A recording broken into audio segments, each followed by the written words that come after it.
지금부터는 정치권 얘기 좀 해보겠습니다. 여야 모두 지금 인적 쇄신이 화두인데 국민의힘 당무감사위 결과가 나왔고요. 자, 204곳 당협 중에서 46곳에 대해서 이제 컷오프 권고를 했습니다. 보면은 1차 타깃이 이제 영남권 현역 의원들이다 이런 분석이 나오고, 그리고 하위 46명 가운데 서울적 원외 당협위원장이 많은 것으로 파악됐다. 자, 이런 보도도 나왔는데, 물론 김재섭 도봉갑 당협위원장께서는 여기 들어가진 않으셨겠습니다만. 당연하죠. 예, 네.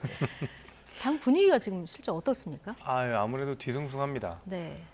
일단은 그 현역들 대상 어떤 컷오프 권고에 대해서 당이 좀 들썩들썩할 수밖에 없는 것이, 이게 당무감사를 할 때 중요하게 평가하는 기준들 가운데서 하나가 그 지역의 당의 지지율, 그러니까 국민의힘 지지율과 그 지역을 지키고 있는 당협위원장의 지지율을 비교하게 됩니다.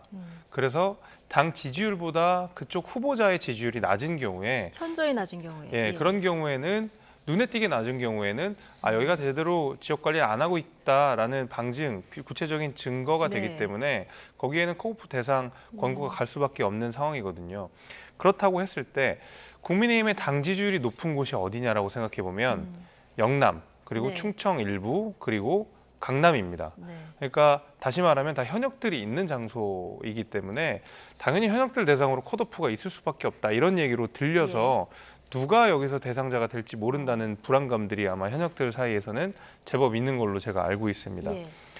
반면에 또 이제 서울에 있는 원외 당협위원장들 대상으로 컷오프가 이루어진다에 대해서는 나름의 마음의 준비들은 다 하고 있는 것 같습니다. 그게 내가 아니길 바랄 뿐인데, 왜 그러냐면 국민의힘이 21대 총선, 그러니까 3년도 넘은 21대 총선에 시작한 이후에 그 당시에 후보자로 나왔던 분들이 그대로 당협위원장을 지금까지 거의 다 유지하고 있고, 한 번도 뭐 중간에 나가시거나 한 분들이, 그러니까 자진 사퇴가 있지 않고서는 컷오프가 되거나 아니면 당협위원장에서 물러난 경우는 없었거든요.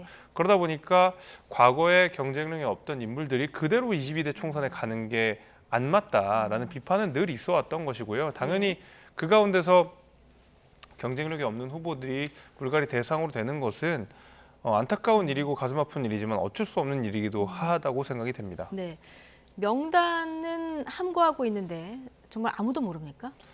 뭐 일부 고위 관계자들은 알 수밖에 없을 거라고 생각합니다. 특히 이제 당무감사위원회는 직접 심사를 한 기관이기 때문에 모를 리 없다고 보고요.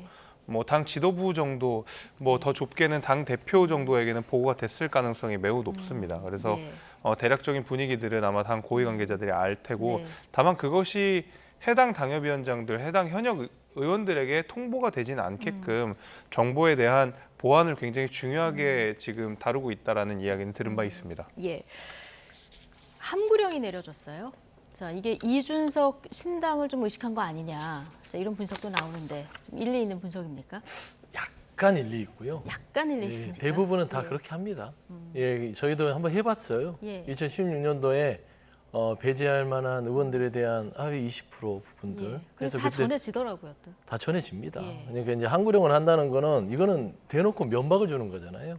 그러면 그 기간 동안 그 명단에 오른 의원들은 어떻게 의정 활동이라든지 원외 활동을 하겠습니까? 당연히 항구하는 게 맞는데, 또 일부 측면에서는 이준석 신당을 견제하는 것도 있겠죠. 왜 그러냐면 전 늘 얘기했지만 이준석 전 대표가 그렇게 나오는 사람은 우리는 이삭 죽기를 하지 않겠다라고 얘기를 하는데 줄 수밖에 없어요. 그게 현실이고요. 그래서 이런 식으로 배제 명단이 나오게 되면 접촉을 하는 면이 빨라질 것이고, 그런 것을 차단하기 위해서 항구령을 했을 뭐 공산도 있겠지만, 기본적으로 의원을 막론하고 이런 하위 20%라든지 배제 대상되는 의원들에 대해서는 최소한 그거는 당이 예의를 가르쳐 주는 것이다 라는 차원에서 보는 게 맞을 것 같습니다.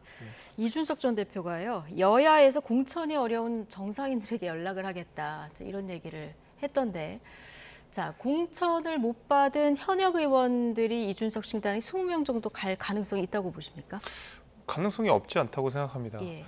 그러니까 지역에서 경쟁력이 있음에도 불구하고 각종 뭐 내부 정치적인 이유로 컷오프가 됐다 그러면 당연히 그 해당 당사자 입장에서는 억울할 거거든요. 어떻게든 후보로 나와서 선거를 치르고 싶은 마음이 아마 들 텐데, 그런 의미에서 이준석 신당을 플랫폼으로 삼을 가능성이 대단히 높다고 생각합니다. 다만 여야의 모든 컷오프 대상 의원들을 흡수한다는 계획인 만큼 이준석 신당이 민주당의 지지층을 흡수할지 아니면 국민의힘 지지층을 흡수할지는 조금 더 두고 봐야 될 일이겠지만은 얼마든지 컷오프 대상자들이 이준석 대표와 함께할 가능성은 저는 있다고 봅니다. 있다. 예. 그러면 20명이면 원내 교섭단체를 구성할 수도 있는. 그렇죠. 그렇게 예. 되면은 기호 22대 총선에서 기호 3번을 달고 예. 후보로 뛸 수 있다라는 얘기가 됩니다. 예, 가능성이 좀 있다 이렇게 보셨고요. 그런데 당 내에서 좀 불만의 목소리가 나옵니다. 특히 이제 영남권 의원들 불만 목소리가 나오는데 오늘 홍석준 의원이 어떤 얘기를 했냐면 21대 때 이제 국민의힘이 43% 물갈이를 했고 민주당이 20% 정도 현역 물갈이를 했는데 그때 졌다고 얘기를 했어요. 그래서 꼭 뭐 사람 바꾼다고 다 뭐 이기냐 이런 얘기를 지금 국민의힘에 사시는 분들이 있거든요. 그러니까 뭐 당연히 반발하는 게 당연지사고요. 예. 그러니까 예를 들면은 아까 이제 이준석 전 대표로 옮기는 부분에서 잠깐 좀 거들면 덧붙이고 네. 싶었는데 20명이다, 30명이다 했을 때 저는 절반 이상이 간다고 봅니다. 왜 그러냐면 그게 정치고 정치인들인데 저는 정치꾼들이라고까지 표현하고 싶지 않지만 공천을 받기 위해서 본인의 정치를 연장하기 위해서는 무엇이든 하는 것이에요. 예를 들면 민주당에 있다가 이상민 의원 같은 경우는 국회의장만 될 수 있다면 어떤 당이든 가리지 않겠다 예. 하지 않습니까? 오선 의원도 그러는데 재선 3선 이분들이 배제 대상이 되면 당연히 예. 이준석 전 대표가 이끄는 신당에 가서 원내교섭에서 3번 받으면 가지요. 저는 그런 말씀을 좀 드리고 싶고요. 그다음에 저는 홍석준 의원님의 말씀을 듣고 나서 아 홍석준 의원이 그 대상이 됐나? 라는 생각이 드는 거예요. 예. 예를 들면 21대 때 현역 물갈이를 46% 했는데도 참패했다, 아니 성적이 안 좋았다고 그랬잖아요. 그래서 의미 없다고. 네. 그런데 이때는요, 국민의힘이 당시에 자유한국당이었나요?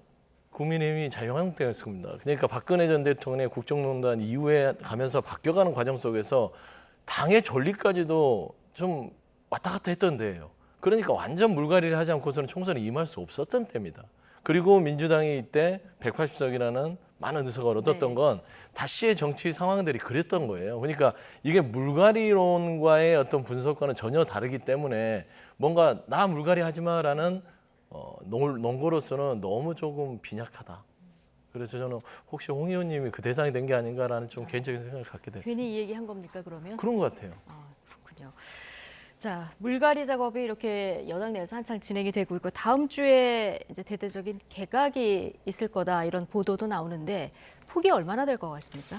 뭐 제가 뭐 가늠하기는 어렵지만은 꽤 많은 인물들이 그 나온다고 알려져 있습니다. 예.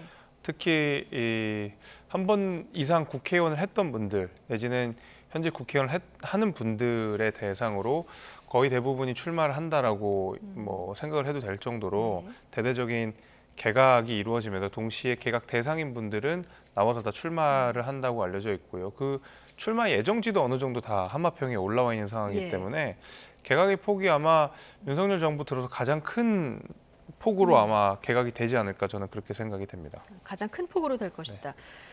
자, 다음 주부터 떠나는 분이 있을 것이다. 윤석열 대통령이 이렇게 얘기했는데요. 떠나는 분 가운데서 가장 관심이 가는 분은 누굽니까? 저는 떠남은 중에는 뭐 여러분들이 많이 알잖아요. 예. 한동훈 장관도 있을 것이고. 한동훈 장관이 포함될 거다 이렇게 보시죠. 그럼요. 100% 저는 거의 이제 100% 확신이 되고요. 저렇게 해놓고 나서 안 나오면은 모양 빠지잖아요. 그다음에 원희룡 장관은 본인이 입으로 거론을 했고요. 예. 근데 저는 이제 아쉬운 것들이 있습니다. 좀 오랜만에 보는 풍경이라고 할까요? 예전엔 청와대였고요. 지금 용산 대통령실인데 이렇게 대통령실이 여기에서 이제 일부 나와서 총선에 출마할 수는 있지만 대통령이 뭔가를 언급하면서 마치 용산 대통령실이 총선에 출마자들을 양성하는 아카데미 같은 느낌을 줘요. 어디를 가든 어떤 자리에서든 국민을 위해서 봉사해라. 자, 이제 잘 가서 총선 잘 뛰어. 이런 느낌을 주니까 저는 좀 생경했어요. 예. 통상 국무회의에서 그런 얘기 잘 안 하시거든요. 그거는 따로 비공개로 모아놓고 하는 게 맞지. 이걸 국무회의에서 자 이제 떠날 사람들이 있고 가서도 국민들 어떤 자리에 가서도 뭐 잘해라 라는 것은 총선에 승리하라는 소리거든요. 근데 대통령이 왜 그런 소리를 합니까? 저는 그런 부분에 있어서는 좀 생경하기도 하고 적절치 않고 용산 대통령실이 이렇게 총선 출마자들이 양성소다 보니 국정 운영 자체가 그냥 콩밭에 가 있다니 이렇게 좀 뭔가 제대로 돌아가지 않는 게 아닌가라는 개인적인 좀 아쉬움이 있어요. 총선 출마 양성소. 그런데 문재인 정부로 돌아가 봐도 네. 당시 청와대에서 21대 총선에 출마하신 분들이 꽤 많았어요. 꽤 많지는 않았어요. 일부였죠. 특히나 또 장관들도 뭐 그렇게 출마하시는 분들이 없었어요. 예. 지금 윤석열 정부처럼 현역 장관들이 국회의원을 하시다가 그만두셨다가 또 장관 하셨다가 다시 나오고. 그러니까 이게 거쳐가는 장소가 됐잖아요. 문재인 정부 때 장관들은 대부분 국회의원들이 했죠. 예. 그러니까 장관들이 뭐 출마를 안 했었고 당시 청와대 행정관이나 청와대 비서관들, 수석들 제가 알기로는 지금처럼은 많지 않았습니다. 아마 데이터로 뽑아도요. 그거는 뭐 좀 알 수 있을 것이다. 전 그런 말씀드립니다. 예. 자, 국민의힘에서는 그 험지 출마를 선언하는 의원들이 많이 나오지 않고 있는 이런 상황인데요. 1호로 험지 출마를 하겠다 선언한 분이 하태경 의원이죠.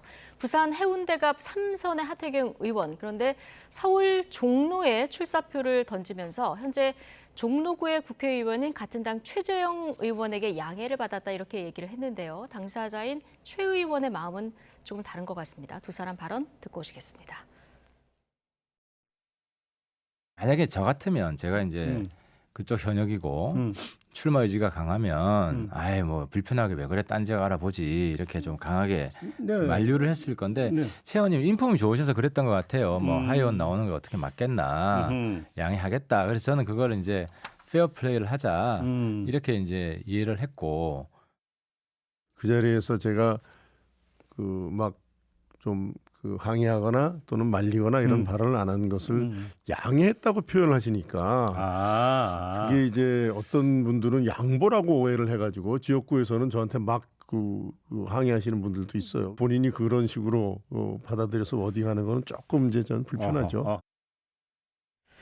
내가 그 자리에서 항의하거나 말리지 않았는데 이걸 양해했다라고 표현을 하니까 좀 굉장히 곤란하고 지역구에서는 이걸 또 양보했다라고 생각해서 뭐 좀 뭐라고 하시는 분들도 있다. 지금 이런 얘기를 하고 있는데요. 최재형 의원이.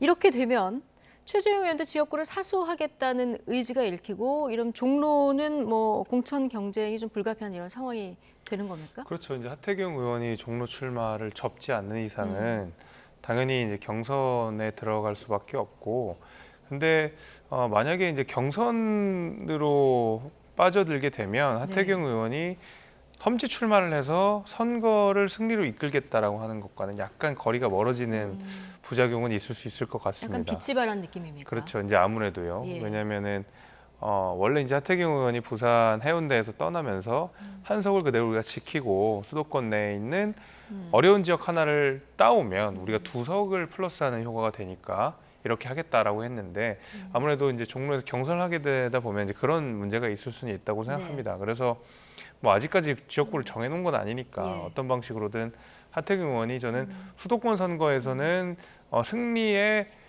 도움이 되면 도움이 됐지 절대로 마이너스 될 정치인은 아니라고 생각하거든요. 그래서 수도권에 아직까지 저희가 훈풍이 불기가 어려운 상황인데 그 구심점이 돼가지고 좀 어떤 당의 희생이라든지 아니면 험지 출마 이런 것들을 적극적으로 만들어낼 수 있고 또 좋은 기운을 하는 기회가 앞으로도 많기 때문에 좀 네. 그런 역할들을 자임해 주셨으면 하는 바람이 예. 있습니다. 뭐 최재형, 하태경 의원뿐 아니라 종로에 뭐 원희룡, 한동훈 이런 이름들도 좀 거론이 되고 있기 때문에 어떻게 될지는 좀 봐야 되는데 어쨌든 하태경 의원은 여기에 원희룡, 한동훈 이름이 거론될 때는 뭐 여기에 대해서 험지다 이렇게 얘기하더니 내가 나갈 때는 험지가 아니냐 나간다고 하니까 종로도 험지다 이렇게 얘기를 하고 있어요. 네. 어떻게 보십니까? 이게 이제 딱 드러나잖아요. 네.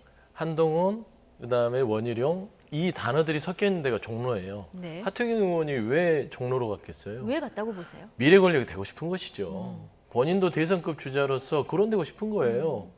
아니 부산에서 종로로 온 거예요. 물론 노무현 대통령하고는 완전히 다른 것이죠. 종로에 있다가 지역 갈등을 타파하기 위해서 부산에 내려가서 바보라는 이름을 가지고 정치의 어떤 인생을 좀 큰 정치를 했다면 하태경 의원은 반대예요. 부산에 있다가 종로로 오셨는데 종로는 험지라고 할 수도 있고 안 험지라고 할 수도 있어요. 네. 단지 정치 1번지로서의 어떤 완전한 상징성이 험지는 있죠. 아니다. 그렇죠. 여당 입장에서. 왜냐하면 예. 예전에 민주당도 했었고 이번에는 이제 네. 국민의힘도 했었으니까요. 그래서 이거는 정치 1번지로서의 어떤 상징성이 있는 곳이기 때문에 여기에 들어오는 것은 뭐냐면 말하자면 잠룡으로서의 어떤 입지를 본인은 욕심이 있는 것이죠. 지금 이준석, 한동훈, 원희룡 이 말하자면 잠룡들이 미래 권력으로서 다투고 있는데 종로에 본인이 출마함으로써 하태경도 들어가는 겁니다. 저는 그 포석이 아니고서는 종로를 선택할 이유가 없어요. 저는 미래 그렇게 보고 있습니다. 권력에 대한 어떤 끼고 싶은 마음을 것이죠. 좀 드러낸 거다. 그렇습니다. 김병민 최고위원 같은 경우는 험지 출마한다 그랬을 때 존경합니다 이렇게 문자 보냈는데 이 문자 취소합니다 이렇게 보내고 싶다 오늘 이런 얘기도 하고 당내에서는 조금 비판의 목소리도 좀 나오는 것 같은데요. 태영호 의원이 강남갑을 고수 안 하겠다 오늘 이런 그 글을 남겼거든요. 인터뷰도 했고 자 이것도 하태경 의원을 좀 겨냥한 발언일까요?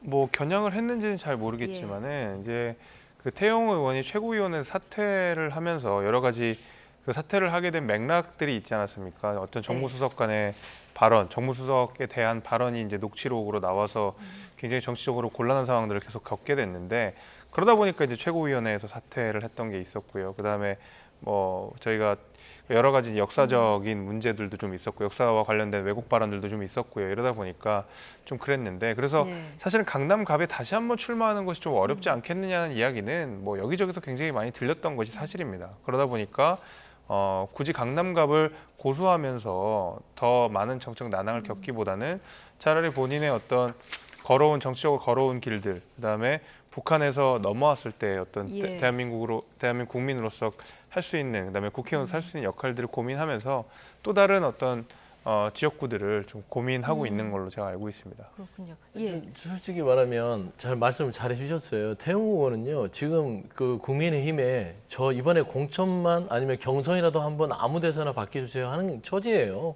말씀한 대로 이 태영호 같은 분을 여러 가지 사안으로 해서 아주 징계를 약게 해서 예. 살려는 놨지만 이런 분은 공천을 줘서도 안 되는 거 아니겠습니까? 국민의 입장에서는 네. 새로운 혁신을 지금 하는데 엄격하게 공천 관리한다고 그럼요. 발표하면서 그렇죠. 그런데 이게 대상도 안 되는 분인데 강남갑에 출마하지 않겠다. 당연히 안 되는 건데 뭘 출마하지 않겠다고 합니까? 저는 제가 봐서는 이번에 공천 기회를 한 번이라도 좀 달라 그 말을 돌려서 얘기하는 것 같아요.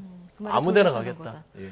그나저나 이류한 혁신위원장 최근에 좀 발언이 적어졌어요.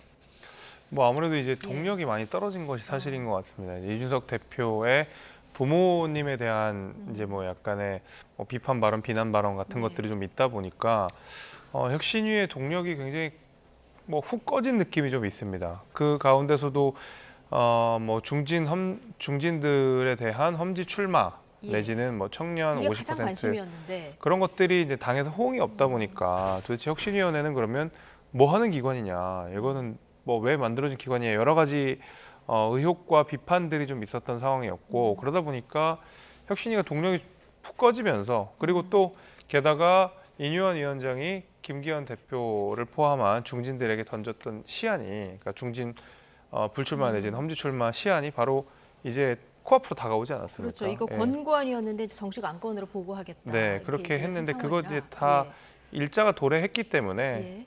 이제 혁신위의 역할들은 거의 다 한 것 같다. 이제 공은 저 지도부에게 넘어갔다. 중진들에게 넘어갔다. 이것을 받을지 안 받을지가 이제는 관건이다. 이렇게 된 것 같습니다. 네. 정식 안건으로 넘겼을 때 험지 출마를 하겠다. 손드는 의원들이 더 나올지 이건 좀 지켜봐야 될 것 같고요.